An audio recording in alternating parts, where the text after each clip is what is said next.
Hello, breaking news చూస్తున్నాం. కేంద్ర ప్రభుత్వం కీలక నిర్ణయం తీసుకుంది. ఒకే దేశం ఒకే ఎన్నికలపై మాజీ రాష్ట్రపతి రామ్నాథ్ కోవింద్ నేతృత్వంలో కమిటీని ఏర్పాటు చేసింది. ఒకే దేశం ఒకే ఎన్నికలకు గల ఆశావాహులను కోవింద్ కమిటీ పరిశీలించనుంది. అయితే జమిలీ ఎన్నికల సాధ్యాలను పరిశీలించేందుకు కేంద్ర కమిటీ నియమించనున్నది. ప్రత్యేక పార్లమెంటు సమావేశంలో ఈ బిల్లును తీసుకొచ్చేందుకు కేంద్రం చర్యలు తీసుకుంటుందని తెలుస్తోంది.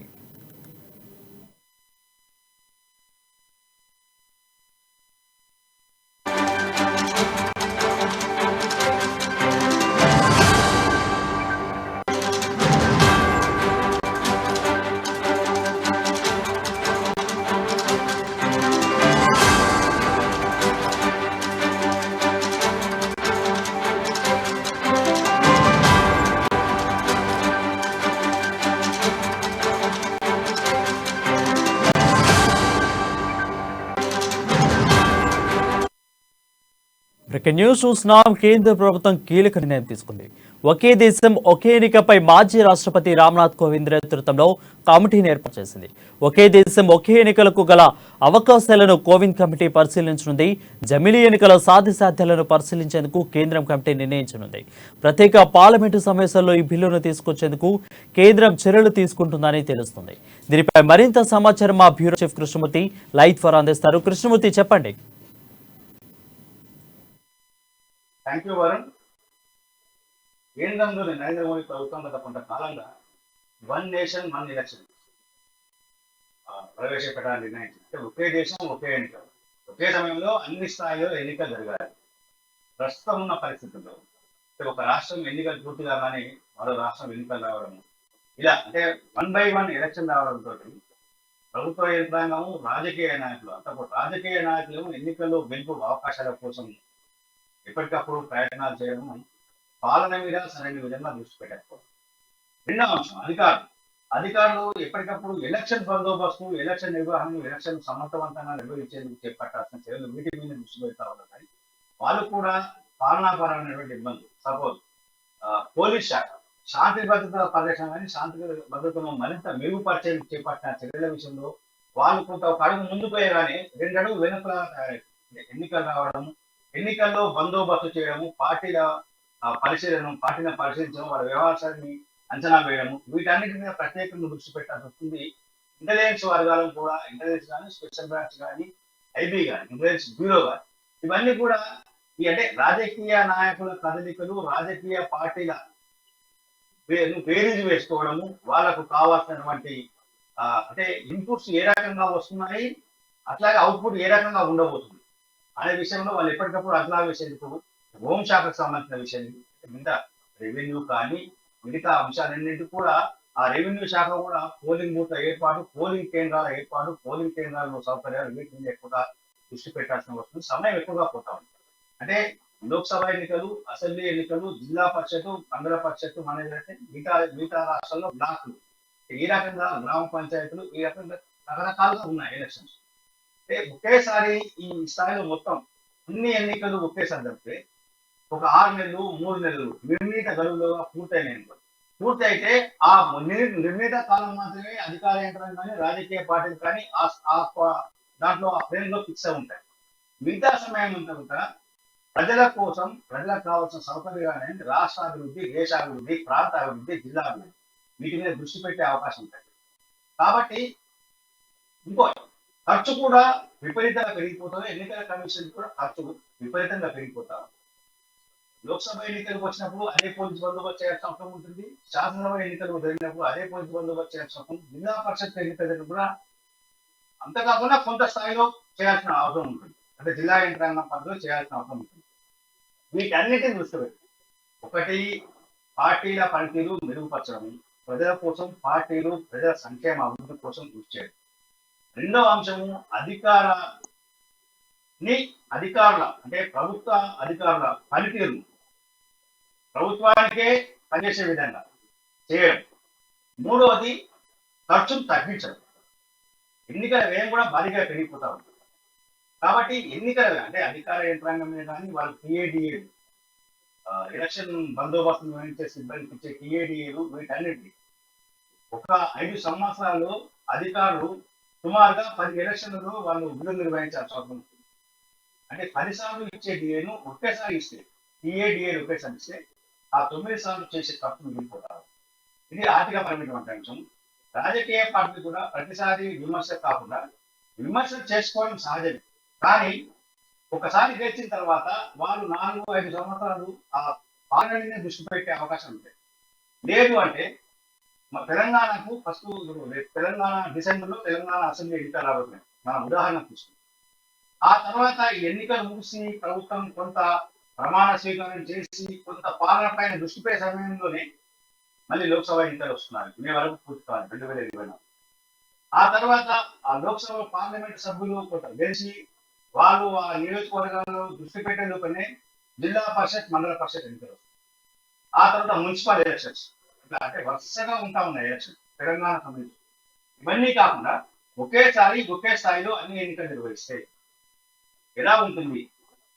ఇది దేశం కోసం మంచిది, ప్రజల కోసం మంచిది, ప్రభుత్వాలకు మంచిది, రాజకీయ పార్టీలకు మంచిది, అధికారులకు మంచిది.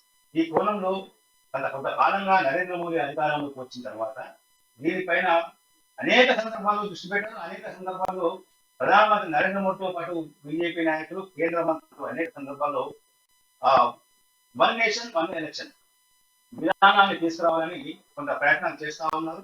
ఇందులో భాగంగానే అంటే ప్రస్తుతం 5 రాష్ట్రాలకు ఎన్నికలు జరగబోతా ఉన్నాయి.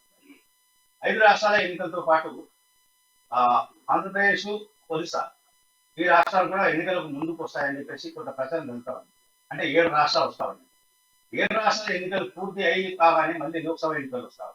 ఇలా కాకుండా పూర్తి సరే ఇదే సరైన సమయం. అంటే 1/3 అంటే దేశంలో ఉన్నటువంటి రైట్ కృష్ణమూర్తి, నిన్నగాక మొన్నే వర్షాకాల సమావేశాలు కూడా ముగిసినాయి. ఇంతలోపే మళ్ళీ ప్రత్యేక పార్లమెంటు సమావేశాలు పెట్టడానికి ఈ బిల్లును తీసుకురావడానికి ఒక కారణం అని చెప్పుకోవచ్చా? అంటే ఇది కూడా ఒక కారణం కావచ్చు. కానీ union civil common civil code bill గతంలో మొన్న జరిగినటువంటి సమావేశాల్లో కేంద్ర ప్రభుత్వం ప్రవేశపెట్టినట్టుంది. కానీ ఆ మణిపూర్ ఘటన నేపథ్యంలో జరిగిన అంటే విపక్షాల ఆందోళనలు, విపక్షాల సభను అడ్డుకోవడంతో ఆ బిల్లును ప్రవేశపెట్టలేదు. చివరికి ఆ హోంమంత్రితో సహా ప్రధాని చెప్పారు, కీలక బిల్లులను మీరు అడ్డుకోవడం జరిగిందని, ఇక మిగతా సాధించింది ఏంటని చెప్పారు. అంటే మహిళా రిజర్వేషన్ బిల్లు ప్రవేశపెట్టాలని చెప్పేసి మోడీ ప్రభుత్వం నిర్ణయించింది. మహిళా రిజర్వేషన్ బిల్లు కావాలంటే కొంతకాలంగా ఆందోళనలు జరుగుతామని దేశాలు.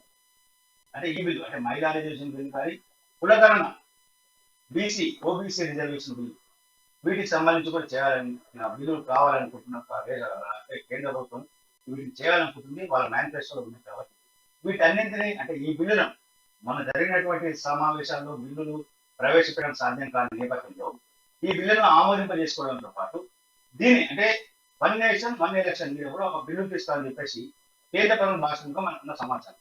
అంటే one nation one election bill ద్వారా అంటే ఇప్పటికే చాలా పార్టీలు దీనికి సానుకూలంగా స్పందిస్తూ ఉన్నాయి, సానుకూలత కూడా ఉన్నాయి. కొన్ని పార్టీల మీద మెజార్టీ పార్టీ, దేశంలో మెజార్టీ పార్టీ కూడా వన్ నేషన్ వన్ ఎలక్షన్ దిశగా పోవాలి, పోతే బాగుంటుంది, దేశం బాగుంటుంది, పార్టీలు కూడా బాగుంటుంది అని చెప్పేసి వాళ్ళు భావిస్తున్న నేపథ్యంలో ఈ బిల్లు సునాయాసంగా పాస్ అవుతుందని చెప్పేసి కేంద్ర ప్రభుత్వం భావిస్తుంది. ఈ బిల్లును కూడా ఈ సమావేశం జరగబోయే 45 రోజులు జరగబోయేటువంటి సమావేశాల్లో ప్రవేశపెట్టి దానికి ఆమోదం వేసి దీనిలో కొంత పార్లమెంట్ కూడా విస్తృతంగా చర్చలు. ఎందుకంటే రాజకీయ పార్టీలతో కూడినటువంటి బిల్లు కాబట్టి, రాజకీయ పార్టీల ప్రమేయం ప్రాధాన్యత ఉండేటువంటి బిల్లు కాబట్టి వాళ్ళకే ఎక్కువ చర్చించే అవకాశం ఉంది. వాళ్ళ అభిప్రాయం తెలుసుకున్నాం, వాళ్ళ మనసులోని మాట ఏముంది, పార్టీ అభిప్రాయాలు ఏంటి, ప్రజలు తెలియాలి అనే ఉద్దేశంతో ఉన్నటువంటి కేంద్ర ప్రభుత్వం ఈ బిల్లును ప్రవేశపెట్టాలి, పార్టీలతో విస్తృతంగా చర్చలు జరపాలి లోక్సభ అనే ఉద్దేశంతో ఉన్నటువంటి బీజేపీ స్పెషల్ పార్లమెంట్ సెషన్స్ పెట్టి ఈ బిల్లులన్నింటి కూడా పాస్ చేయించుకోలేదు. తర్వాత ఒకవేళ ఈ బిల్లు పాస్ అయితే రాష్ట్రపతి ఆమోదం పంపించి వెంటనే లోక్సభను కూడా డిజాల్వ్ చేసి మధ్యంతర ఎన్నికలకు వెళ్తే ఎలా ఉంటుంది అనేది బీజేపీ ఆలోచనగా కొంత ప్రోత్సాహం. దీనికి సంబంధించి కొంత మన తెలంగాణ రాష్ట్ర రాజ్యసభ సభ్యులు డాక్టర్ లక్ష్మణ్ కొంత స్పష్టత ఇచ్చినట్టుగా తెలుస్తా ఉన్నది. అంటే దీని చర్చ జరగలేదు, కానీ పార్లమెంట్ బిల్లుకు మాత్రం అవకాశం ఉంటుంది. మాజీ రాష్ట్రపతి రామ్నాథ్ కోవింద్ నేతృత్వంలో కమిటీ వేస్తున్నారని చెప్పేసి కూడా మనకు సమాచారం వస్తా ఉన్నది. అంటే ఈ మొత్తం మీద ఈ బిల్లు వస్తే one nation one election bill ఆమోదం పొందితే ప్రతిసారి ఎలక్షన్ గొడవ ఉండదు. ఇప్పుడు మనం అభివృద్ధి చెందినటువంటి దేశంలో పెరుగుతున్న వాళ్ళు అగ్రరాజ్యంగా పెరుగుతున్న అమెరికాలో ఒకేసారి ఎన్నికలు జరిగిపోతాయి. ఆ తర్వాత వాళ్ళు ఎలక్షన్ గురించి మాట్లాడు కేవలం దేశము అభివృద్ధి, ప్రజలు, పౌరులు, వాళ్ళ సౌకర్యాలు, వాళ్ళ ఎలా అభివృద్ధి చేయాలి, ఆర్థికంగా దేశాన్ని ఎలా పటిష్టం చేయాలి అనే అంశం మీద వాళ్ళు పొందుతా ఉంటారు. ఇక్కడ కూడా అదే రకంగా వెళ్తే బాగుంటుంది. ప్రతిసారి ఎలక్షన్ ఒక జిల్లా రాగానే ఇంకో జిల్లా ఇంకో రాగానే ఇంకో దగ్గర ఇట్లా ఉండడం కొంత ఇబ్బందిగా ఉంటుంది. ఒక రాష్ట్రంలో ఇంకో రాష్ట్రంలో కూడా కొంచెం ఇబ్బందిగా ఉంటుంది. కొంత పాలనాపరంగా కొన్ని విధానమైన నిర్ణయాలు, కొన్ని కీలకమైన నిర్ణయాలు తీసుకున్నా కూడా ఎన్నికల్లో ప్రభావం చూపుతుందేమో. ఆ ఎన్నికలు అయిపోయిన తర్వాత ఈ నిర్ణయం తీసుకున్నాం, ఈ ఎన్నికలు అయిపోయిన తర్వాత ఈ నిర్ణయం తీసుకున్నాం అని పార్టీలు కూడా, అంటే అధికారంలో ఉన్న పార్టీలు ఏవైనా కొన్ని కీలక నిర్ణయాలు తీసుకోవాలి అనుకున్నప్పుడు కొంత ఇబ్బందులు ఎదుర్కొంటున్నారు. వాళ్ళు అంటే రాజకీయ లబ్ధి కూడా కొంత చూస్తా ఉంది పథకాల వెంట. ఒకవేళ ఎన్నికలు వన్ టైం జరిగితే అసలు అవసరం లేదు. ఎన్నికలు కాగానే ఏ పార్టీ అధికారంలో ఆ పార్టీ విధానాలు, సిద్ధాంతాలు దేశం కోసం ఏ రకంగా ఉపయోగపడుతుంది, ప్రజల కోసం ఏ రకంగా ఉపయోగపడుతుంది, ప్రజల సంక్షేమానికి ఏ కార్యక్రమాలు తీసుకోవాలి అనే విషయంలో వాళ్ళకు ఒక స్పష్టమైన విధానంతో ఎన్నికలు కాబట్టి ఆ విధానాన్ని వాళ్ళు అమలు చేసి దాని రిజల్ట్ ను రాబోయే 5 ఏళ్ల లోపల వాళ్ళు చూపించే అవకాశం ఉంది. కాబట్టి ఈ వన్ నేషన్ వన్ ఎలక్షన్ విధానాన్ని ప్రవేశపెట్టాలని చెప్పేసి నరేంద్ర మోడీ ప్రభుత్వం భావిస్తా ఉన్నది. కాబట్టి దీనికి సంబంధించిన అంశం మీదే ప్రస్తుతం చర్చ కావచ్చు. దీని మీద దేశవ్యాప్తంగా చర్చ బీజేపీ మొదలుపెట్టింది. ఈ దేశవ్యాప్తంగా చర్చలో ఏ రకమైనటువంటి వస్తుంది, అంటే పాజిటివ్ వస్తుందా, నెగిటివ్ వస్తుందా అని కొంత అబ్జర్వేషన్ తర్వాత దీనికి సంబంధించిన కార్యాచరణతో ముందుకు వెళ్ళే అవకాశం కనిపిస్తా ఉన్నాయి వారు.